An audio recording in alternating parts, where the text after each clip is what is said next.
isn't, what it is, what it isn't, and how TFB can use it to dismantle systemic racism in the workplace and to help each of us become a better ally. So to kick it off, let's first listen to this audio clip, and I want to get your reaction, Jeff and Ame, to this audio clip. Let's check out this audio clip, A Trip to the Grocery Store. My sister-in-law, who's half black, half white, but looks white, blue eyes, whiter than most white folks, very white. She and I, we kind of grew up together. We raised our children together. So they're first cousins, and it's a wonderful, very, very multicultural family. So we're going in a Safeway one day. And Kathleen, my sister-in-law, is in front of me, and she's, writing a check for her groceries. Now, my daughter, who at the time was 10 years old, was standing with me, and I was directly behind her, getting ready to get my groceries. So Kathleen comes up, and the checker, who's a strawberry blonde, freckled, very delightful, warm, the checker, this young woman, is talking to Kathleen. Hey, how you doing? Isn't it a nice day today? They're just chatting up. And says, yeah. So Kathy writes her check, and she steps off to the side with her groceries because she's waiting for me. Of course, again, Kathleen looks white, right? So I come up. No conversation. She looks up at me. Absolutely no, just little chatter. And I write my check. My daughter, however, is 10, notices immediately the difference in how she responds to me. So I write my check, and she goes, I'm going to need 2 pieces of ID. At which point my daughter looks at me, and she gets very, very embarrassed, and tears are kind of coming from her eye, like, Mommy, you're not gonna let her do this. Why is she doing this to us, right? So I'm trying to figure out what I should do, because behind me are 2 elderly white women, right? And I'm thinking, okay, so then I become the angry black woman, right? And they're gonna be, and I'm just trying to second guess all the drama. So then I just give her the 2 pieces of ID. I said, some things you got to choose your battles, right? And then it gets worse. She pulls out the bad check book, right? So this is the book that shows the people who've written bad checks. So she starts searching for my license in the bad checks, at which point it's just out of control now. I'm standing there trying to decide what to do, and it's really deeply humiliating. Now my daughter is in full-blown emotionally upset, who's 10. My sister-in-law walks back over, and she steps in and she says, excuse me, why are you doing this? And the checker goes, well, what do you mean? She goes, why are you taking her through all of these changes? Why are you doing that? She goes, well, this is our policy. She goes, no, it's not your policy because you didn't do that with me. Oh, well, I know you've been. She goes, no, she's been here for years. I've only lived here for 3 months. And so at this point, the 2 white elderly ladies go, oh, I can't believe what this checker has done with this woman. It is totally unacceptable. At which point the manager walks over. So the manager walks over and says, is there a problem here? And then my sister-in-law again responds. She goes, yes, there is a problem here. Here is what happened. So you see, she used her white privilege. And even though Kathleen is half black and half white, she recognizes what that means. And she made the statement. She pointed out the injustice. And she, as a result of that one act, influenced everyone in that space. But what would have happened? I can't know for certain had the black woman said, this is unfair. Why are you doing this to me? Would it have had the same impact? But Kathleen knew that she walked through the world differently than I did. And she used her white privilege to educate and make right a situation that was wrong. That's what you can do every single day. What's your reaction to that? Yeah, I think it's a powerful video. First, good morning again, and thank you, Dr. Parker and Wendy and Gavin and Mishka and all the wonderful folks who worked to put this together. I think it speaks to some of the critical pieces in allyship. First, you have to see that something's happening, right? Like something's not right.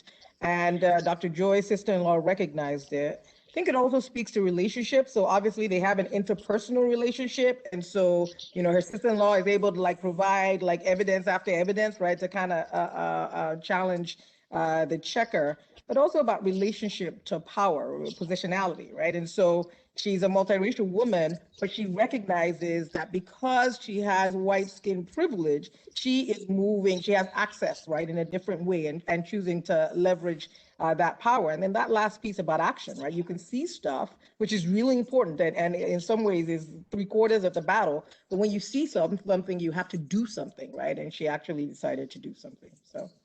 Wow. See something, say something, do something, recognize what I heard you say. Jeff, what's your reaction? What do you see in that, hearing that?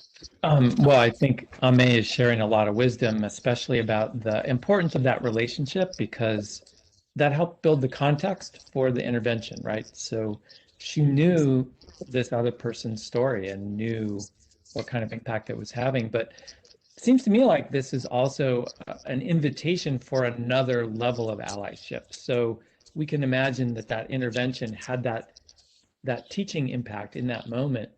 But what about the store policy question, right?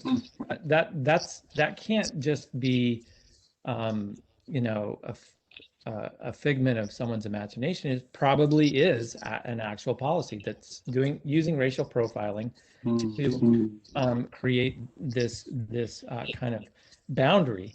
And so, as an ally, if you know that it's not just in that moment that something's happened, but that there's something structural that needs some attention, I think you have to ask yourself, like, what do I do now? Like, I can't unsee this. I can't unknow this. I need to now raise some higher level of conversation about what I just saw. Yeah, and I think what I hear you saying in that, Jeff, I like the word you said, it's an invitation to perhaps challenge the culture, to look at the structure and policy, and that takes a lot of courage. And that's what I'm hearing you say. So let's define, what do we mean by allyship? How would you define allyship? What are we talking about when we say allyship? And I'll jump in to start with. And first of all, I'll just say in general, and as a white man walking through the world, I've been white my whole life, but I didn't really know it until I got older, right? And I think allyship to some degree is something that we actually do a lot in our lives with other folks. We just don't think of it that way. And so I was thinking for today, I would draw a connection to helping. Like, what does it mean to help other people, and what are the parallels here? So I think we've all been helped by others, right? But we know what help feels like when it's not actually helpful, or when it's not coming from a good place. So we know that some people help out of a sense of obligation or guilt, right? That it's just a performance for them. And we've all been in that situation, I think, where, you know, it's like, oh, they don't really care about me. They're just doing this to make themselves feel better, right? And in that way, it's really more about them than it is about us. Or that people do things in a way that aren't actually helpful. I just remember my mom always you know, trying to get me to help her clean the house, and I could never do it in a way that was actually helpful until I got older and I learned, right? And I needed that feedback. But, you know, being helpful and being an ally requires us to center the needs and feelings of those we're trying to ally ourselves with, right? That's what authentic, genuine helping is about. And it means that it's about those we're intending to help, not about us. And it isn't about our intentions. It's about, like, actually helping. Like, what are the impacts of what we're doing? And so I think we all know what it feels like to be effectively helped. And I suspect that being an effective ally isn't all that different. I think the stakes are a lot higher. I think it's something that puts us in maybe uncomfortable and vulnerable positions more often. But I think the dynamics are quite similar. So, Jeff, what I hear you saying, that allyship is helping, you know, sincerely helping in a way that feels like help to the person you're trying to help, is what I hear you saying. It sounds like your mother and my mother were good friends. My mother had the same way. I mean, how would you define allyship? And I mean, I'm also curious, as you define allyship, let's also talk about what allyship is not. Let's complete the statement on that. But how would you define it? And let's be clear on what it is not. Talk to us about that. Yeah, I love that. I love that framing. It is not saviorship, right? So to That's co-sign what Jeff was saying, imagine it's a wonderful fall day, right? There's a little breeze, and you see somebody who's dressed really nicely, and they walk into like some fancy building, and their coat gets stuck, right, in the door, right? And so most people will help. Most people trained by good mothers, right, will step up and will intervene and will help. But you know that the problem is the door, it's not the person, right? And so the piece that Jeff was speaking to about structural, you don't try to fix the person. Then if the door is not budging, then you're like, oh, well, sorry, you might have to rip your coat or you might need to take your coat off, right? And so it really is recognizing that something's not right, not with the person, with the structure, because I think when you come into allyship with a sense of superiority or a belief in the inferiority of the person that you are trying to help, it shows up, right? And then that you now are helping in ways that are not useful, they're patronizing, they're condescending. So it really is not, there is nothing broken in the folks you're allying with, right? It is the structure that is not allowing their gloriousness to come forth that you are trying to step in and interrupt. Wow, I mean, you said some things there. And you talk about dropping the mic. I love your door metaphor. That's a really, really helpful metaphor. I think we need to see pictures, and that's a great metaphor. And then, as you said, it's not the person. The person's not broken. It's the structure that needs to be challenged. And I like that. Jeff, did you want to add to that? Yeah, I agree. That is a drop the mic kind of moment, because I think a lot of people, especially if their life experience is more like mine, where I've had to learn my way into allyship, because nothing about my life has taught me about being on the outside looking in. It's something I have to continually learn. But I think some people enter into allyship looking for validation. They look for, hey, like, did I do this right? And the question in and of itself isn't necessarily a bad question, but it recenters you, right? It doesn't leave room for the person you're trying to help. And honestly, it doesn't get to that structural layer that Ame was mentioning. And going back to the grocery store scenario, allyship can't be pre-programmed and formulaic. It needs to be grounded in the moment, and it needs to be grounded with the experience of the people who are there. And the only way to understand the Black experience better is to actually learn, listen, read, talk, be curious, like you talked about, Johnny, in the intro, and find those people who are willing to let you in to their world and understand it better. Because otherwise, allyship is always going to feel like a risk. It's going to feel like something that you are sticking your neck out to do, when in reality, you're the one who has the least to lose of anyone. And so it's really important, I think, to acknowledge that allyship is not a status. It's not a stamp. It's not a T-shirt that you wear. It really is about what you do. That's great. And that's to your point, Ame, that it's not saviorship.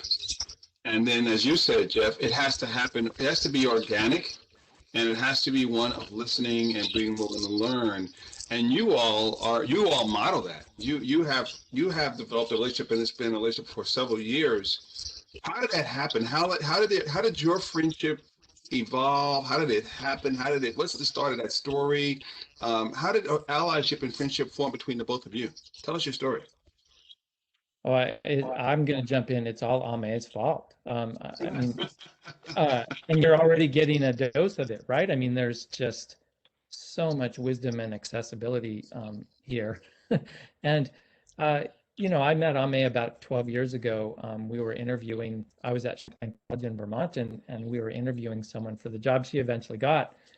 But she made it clear that she was providing me an entry point into her experience as a learner, that me as a learner could come in, and through her role and through her interpersonal approach, she was making this possible for me. And she didn't mince words about what kind of learning needed to be done, just as she's doing with us all here today. And she took a genuine interest in my growth. And so I know not everyone has this or can have this, but I will tell you that in my work with and relationship with Ame over these dozen of years, that has built my capacity to build relationships with professional relationships with other Black women who play a variety of roles in helping me understand the world, mentoring me, coaching me, but also, I can play a key role for them often in terms of how I can help in their work in life. So she created a safe and trusting space for me. She's super smart, as you know, and she sees allyship as a two-way street. She does the same for me and has many times. Fantastic. I honor that. There. Jeff has been super gracious. Right? He wouldn't have been on the search committee if he hadn't already earned his stripes. He had done lots of work at Champlain before I got there.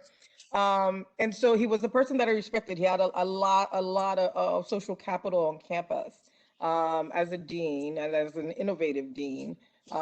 Where I really, so I liked him, I appreciated him, where I really leaned into Jeff as a person. I wanted to know, I wanted to be connected to, was after we had a really hot meeting, right? A hot, DEI conversations get hot, and it was a hot meeting. And Jeff had said later, right? So we talk about the power of seeing. He said, these are people I trust, these are people I work with, and yet I'm seeing stuff I have never seen in other contexts. I think that takes, you talked about courage earlier, Dr. J, right? I think that takes some courage. I think that takes an ability to be a critical thinker and self-reflective.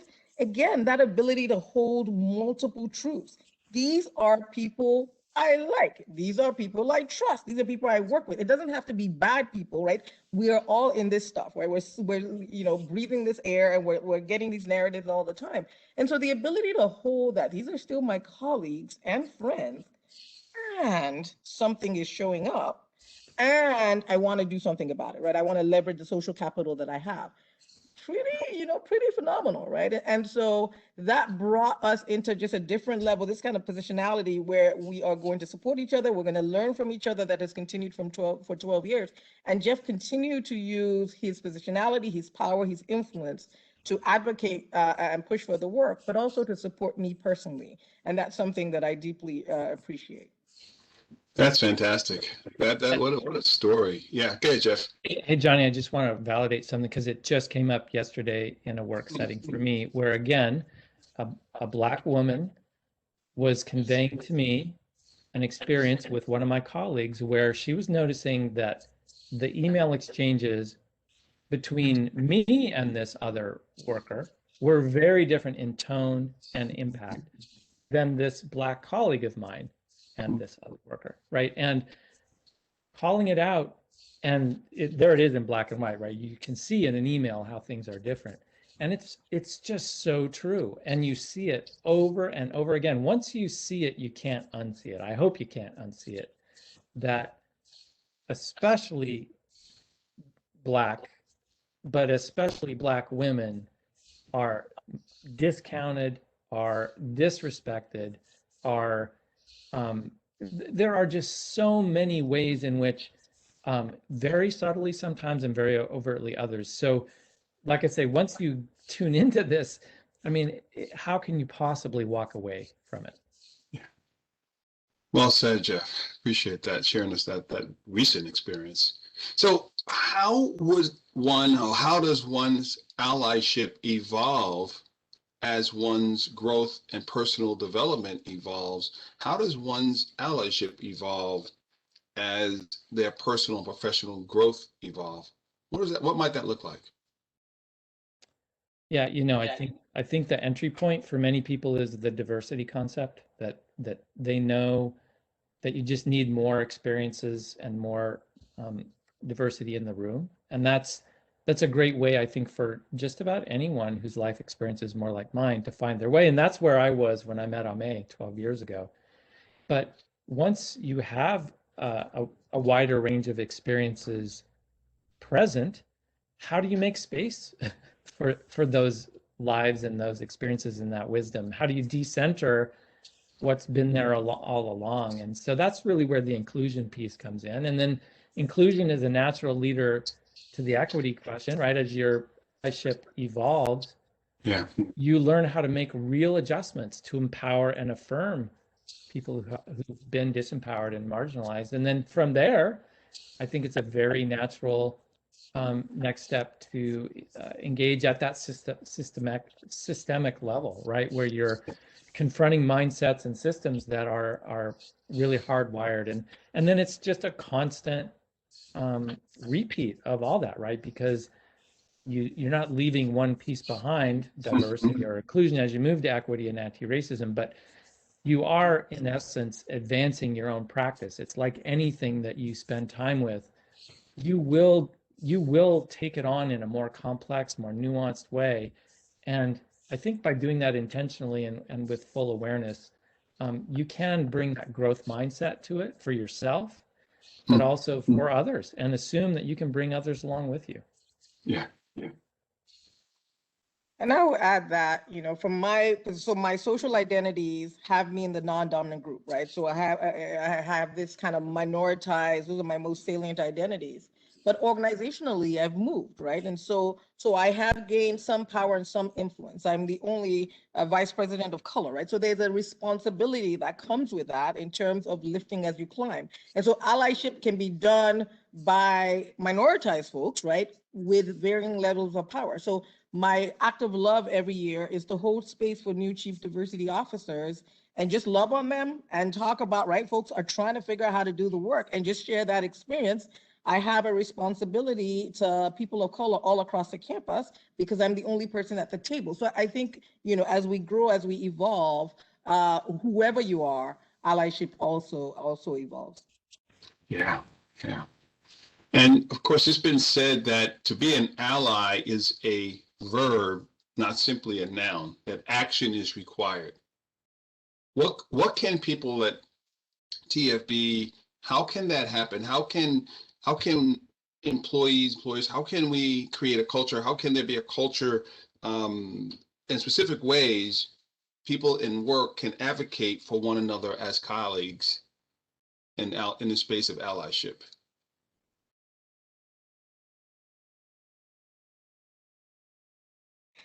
So I'm going to put a micro thing on the table. Meetings, right? Our lives are packed with meetings. Jeff was talking about email. So two things where microaggressions are showing up all the time. Who do people conveniently forget to copy? Who is talked down to? Who is talked over? Whose ideas are ignored? Micro thing that regardless of how much power you are is low risk.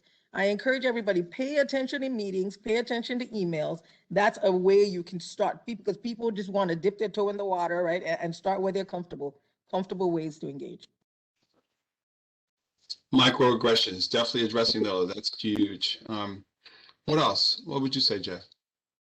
Well, first of all, and I do this all the time, and I think it's important to continue doing, is to acknowledge my own positionality and privilege. That is an action. It's something that sets a tone, and as my leadership profile has continued to change, it's gotten more and more important. But also, I think we can make allyship and anti-racism work part of our jobs, right? And I've certainly sought to do that, like, officially with my supervisors, with my teams, and to make it explicitly part of other people's jobs. Obviously, we need to interrupt supremacy mindsets and bad behavior, the grocery store story taught us, but we also have to do that with ourselves. If you ever get a chance, many of you have already probably read Ibram Kendi's How to Be an Anti-Racist, and Dr. Kendi does a really amazing job of humbly showing how even he, as a Black man, has participated in racist thinking, and how important it was for him to extract himself from that forgive himself for that. And then that allowed him to act in a much more effective way. Obviously, we've got to provide more opportunities for people to learn, and then build authentic relationships with people like Ame. that's that's a big one. And then honestly, just hand over the microphone. Like, some of this just means not talking and letting other people talk. Outstanding. Again, I love what you said there, Jeff, about acknowledge your privilege. That takes boldness for a white man to say what you just said, to acknowledge your privilege, to be intentional, to create a space of safety and to be authentic and allow relationship to grow organically. And in my turn to page system, I talk about this idea of champion generosity, that we get this privilege to enter into the narrative of people every day in every relationship. I get to do that with my wife, with my sons. I get to do that with you all. Got to get to know you guys, you both over the last couple of weeks. I get to do that here and with Wendy and some of the people at T-Mobile, TFB. And so we get to enter into each other's narratives. And that's what I hear you both saying, entering into each other's narratives. And Jeff, how do you use your privilege, your unique privilege, to leave others better off as you form these organic relationships, and coming to the table with a heart of humility to listen and learn and be curious. So TFB, here's the question.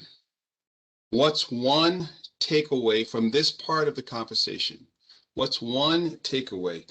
What are you hearing in this conversation, these questions, this conversation I have been having with Jeff and Ame? Go ahead and write that down somewhere. What are you taking away? What are you hearing from this part of the conversation? Because there's more conversation to happen. And at this time, I'm going to toss it back to you, Mishka. Well, thank you so much, Dr. Parker, Dr. Lambert, Dr. Rutenbeck. I'm almost at a loss of words. I mean, the wisdom that you shared with us over the last, half hour or so, this conversation, it's so inspiring, so enlightening, so powerful. And, I heard a few different things and, very actionable thoughts that you shared with us. Like, Dr. Lambert, you were saying, pay attention to details. Like, this is something that's real. This is something that resonates with us. Like, we're taking notes. We need to collectively pay attention to details. Everything that you're sharing is an eye opener. I know that I speak for many, in terms of some of the things that we need to do, but I have to ask the question. So you talked about having the courage, recognizing privilege, and then, being intentional with the ability of actually seeing, what's happening in front of you. So if I had to turn it into a single question, so on behalf of all of us, what do I do now? What do I do next? Like, is there something tangible that you can share with us that, our teams can go and reflect upon?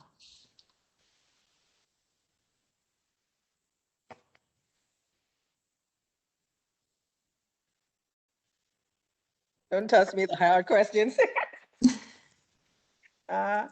You gave them a good one there, Mishka. It wasn't intended to be a hard question. It was really heartfelt, because I know that many of our participants, and I'm monitoring the questions in the chat window here, like, okay, what next? What can we do? Yeah. I love the question. I love it's layered, right? And so I think that there are multiple things. What I encourage folks, so Jeff talked about acknowledging his privilege. That's a journey, right? And so I encourage folks to start the journey of seeing. We're never going to arrive, right? Everything you see, there are lots of other things we don't see. So start the journey of seeing. He mentioned the book. What are the books that you're reading? What are the sessions that you're going to? This is one of them, right? Who are you in conversation with? Where's the trust? Where you can be challenged and you can receive it. And then, start doing the little things. Just start where you're at, start where your courage is, start with what you can see. If you just pay attention, as you said, you will start to notice stuff. And as Jeff said, once you see, it's like, I think about Matrix, red pill, blue pill. Once you take that pill, there's just no going back, right? You can continue to evolve, but you can't actually go back to act like you never saw it. And so that would be what I encourage, Jeff. Yeah, yeah, as you might imagine, no surprise, here I am, an academic. I think reading and listening to podcasts are always great ways to get exposed. And let's face it, over the last few years, there's been an explosion of content creation and sharing. People that have been willing to tell their stories and explain things in ways. One of my most favorite ones recently is from someone named Layla Saad, and it's a book called Me and White Supremacy, but it's based on a 28-day Instagram challenge that she orchestrated and built out a way for people who are primarily white, like me, to understand these different pieces of like performative allyship. I may mention that at the beginning, or how white centering shows up and how that affects other people. And Layla Saad put these in little bite-sized Instagrammable morsels that allow for, I think, a really great way to explore them. But then the catch is you have to talk to somebody about what you're discovering and learning. And so I don't know what the plan is at T-Mobile to take what you're doing now with these sessions and move them into the teams and into the work groups. But that really has to be a next step, right? It's got to be more than just me as an individual going off and trying to do my own learning. I think every organization that we're part of owes us that creation of a journey, the structure to guide us toward more enlightenment and better understanding of these things. So I think read Code Switch. Anyone who's ever listened likes podcasts. It's well known. It's well documented. There are so many places to turn now for great storytelling. I would simply add and build on what Ame and Jeff just said about the story piece, that we have to, in my system, turn the page, I talk about this idea of clarify your quest, decide who I want to become and the story I want my life to tell. That starts on an individual level, and then it moves to a cultural team level. Healthy me, strong we. So I get to decide, how do I want to show up in relating to someone of the opposite, gender, race, ethnicity? How do I want to decide? How do I want to show up? And with a mindset of leaving others better off. But then how does that move into a culture? How does it move into a team? But to understand that I have the ability to decide the story I want my life to tell and how I enter into the narrative of other people who are different from me. I love that. I love all these thoughts. And, I think what I'm hearing is the intentionality that we all need to put behind this and, making it become a part of how we live every day and what we do every day, as opposed to waiting for reminders, external reminders to come to us. So I love that. And the questions are starting to trickle in. I just want to encourage our participants, if you have any questions, use the WebEx chat feature to type in your questions. And, as I'm going through these questions that are coming in, first of all, I love the fact that, we can see that we are creating this safe space. And so some of these questions really attest to that. So I'm reading one of the questions we just got. In the past, the actions I've taken to be an ally have been misconstrued as being patronizing or mitigating white guilt. Do you have any suggestions on what I can do differently moving forward?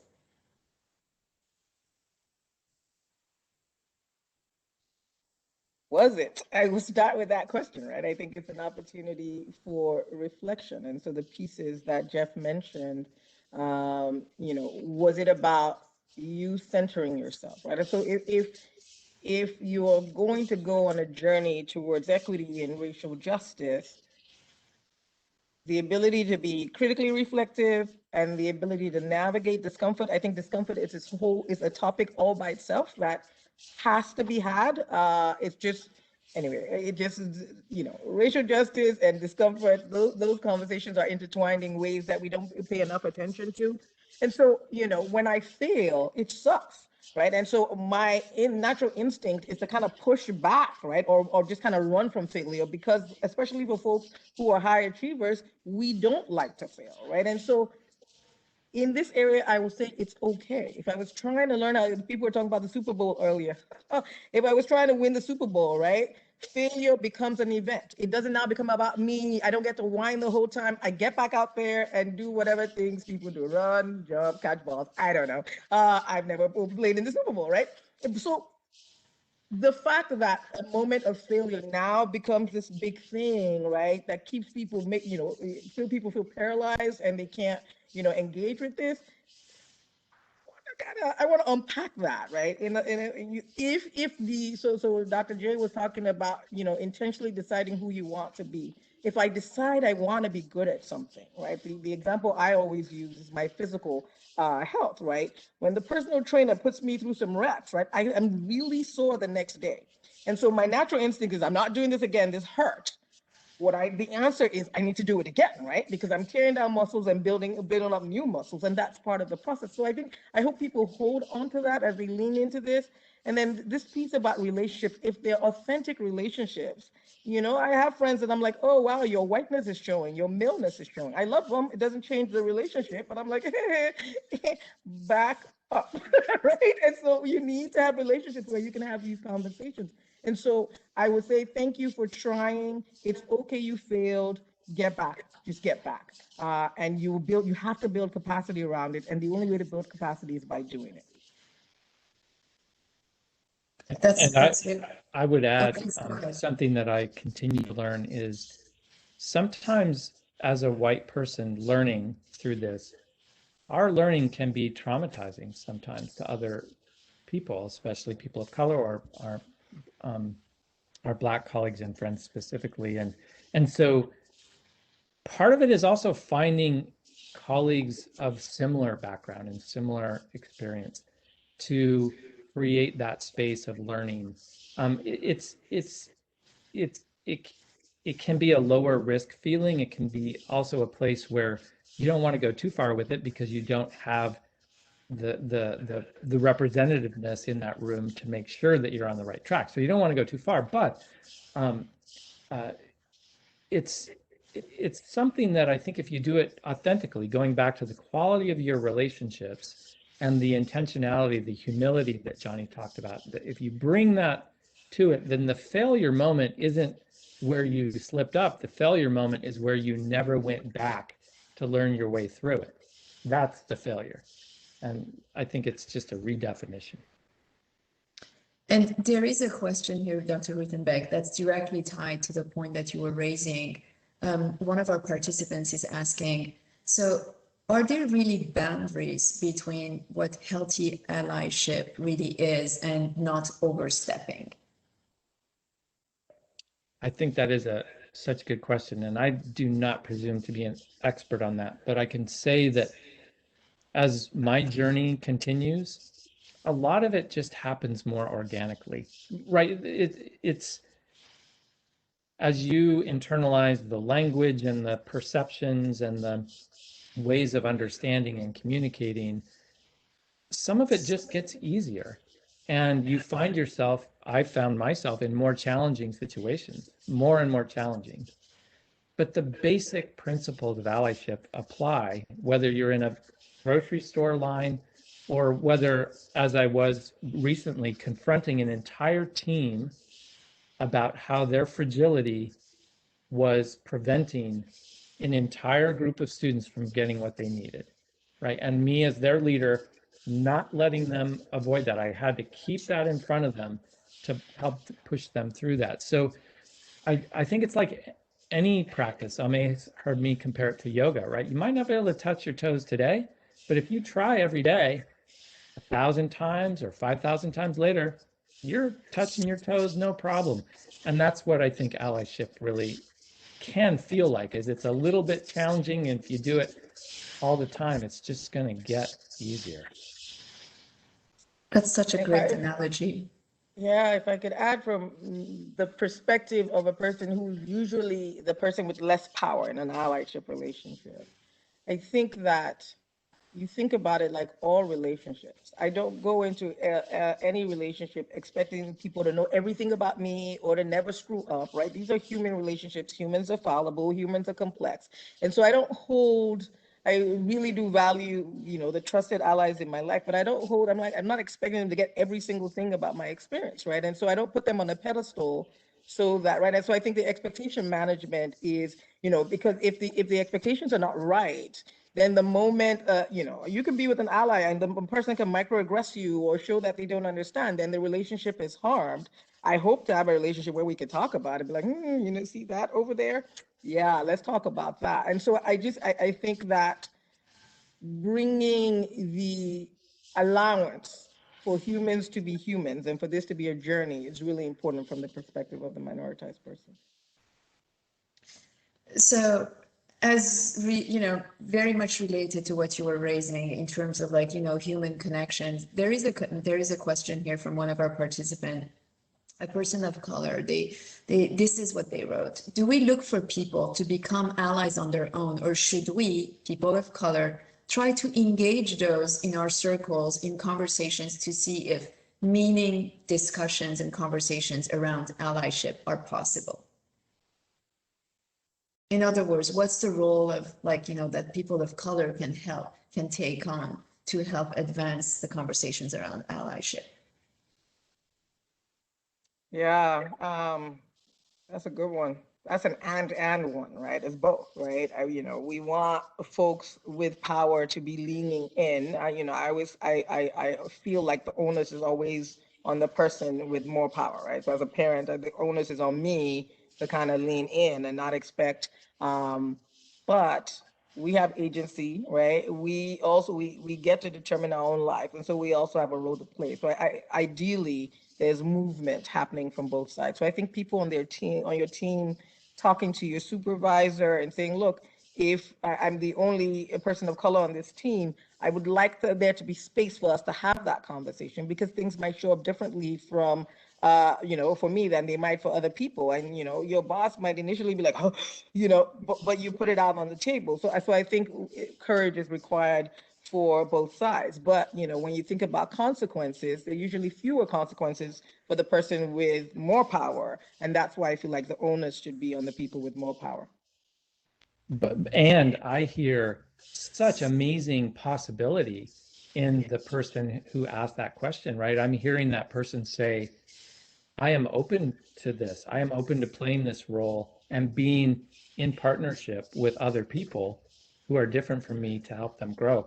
So as somebody who's on the journey myself, I'm always looking for people like that. And I would hope that you too can find that in your colleagues. And then just one other thing to note, Anna Mae has talked to me about this before, and Johnny and I were talking about Anna Mae too long ago, that a lot of people of color, especially Black women, just don't have a lot of allies out there doing the work.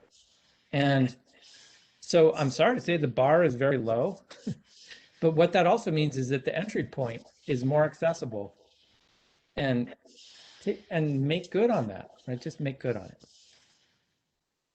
I love that expression. The entry point is more accessible, something for all of us to, to take back and reflect upon.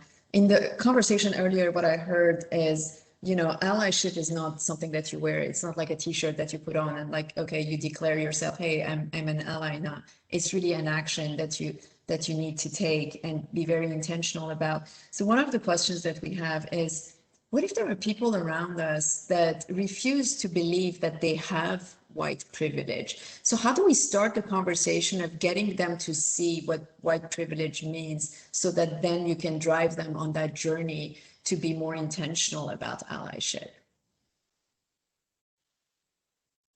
I'll start on that really briefly and just say, I'm a pragmatist as well, and I'll be honest with you, and it's going to sound a little harsh to say it, but sometimes that isn't where the energy needs to go because it's just not going to be worth it.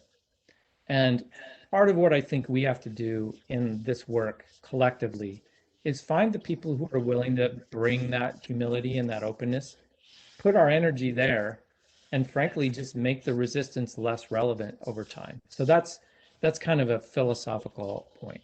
But by the same token, you shouldn't give up on people. But I've never seen a fight over allyship or people deny that systemic racism exists, or they deny that systemic anything exists. Those arguments never go anywhere. And if anything, it's a distraction for the person who's trying to be productive.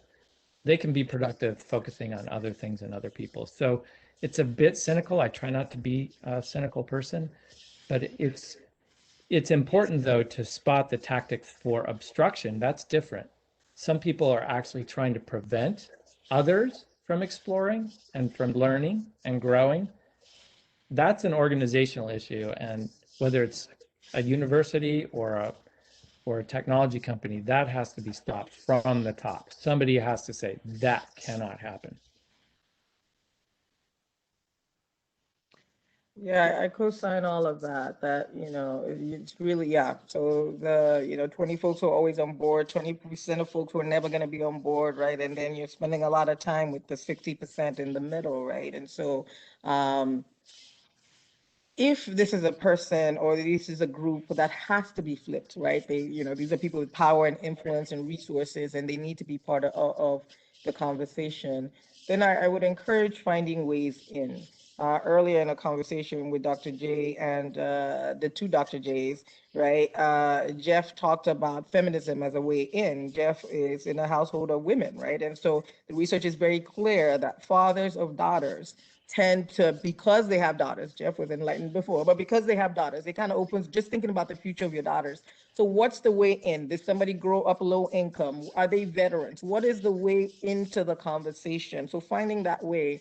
And then the truth of this matter is that any systemicism, but especially systemic racism, is invisible, right? And so it is about a process of making the invisible things visible. And again, we're academics, we're nerds about this stuff, we're very methodological about it, but just finding ways for people to notice, like whatever it is, housing, how it looks, like all kinds of things, just finding ways in, but find the person, what will bring a person to the table, and then what's the journey that they need to go on to start seeing more and more.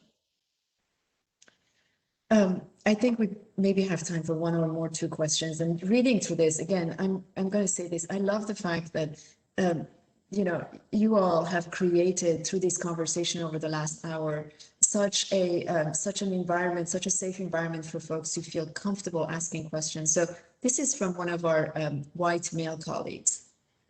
Please don't feel terrible. He says, I feel terrible asking this question. Please don't. That's why this forum has been intended for.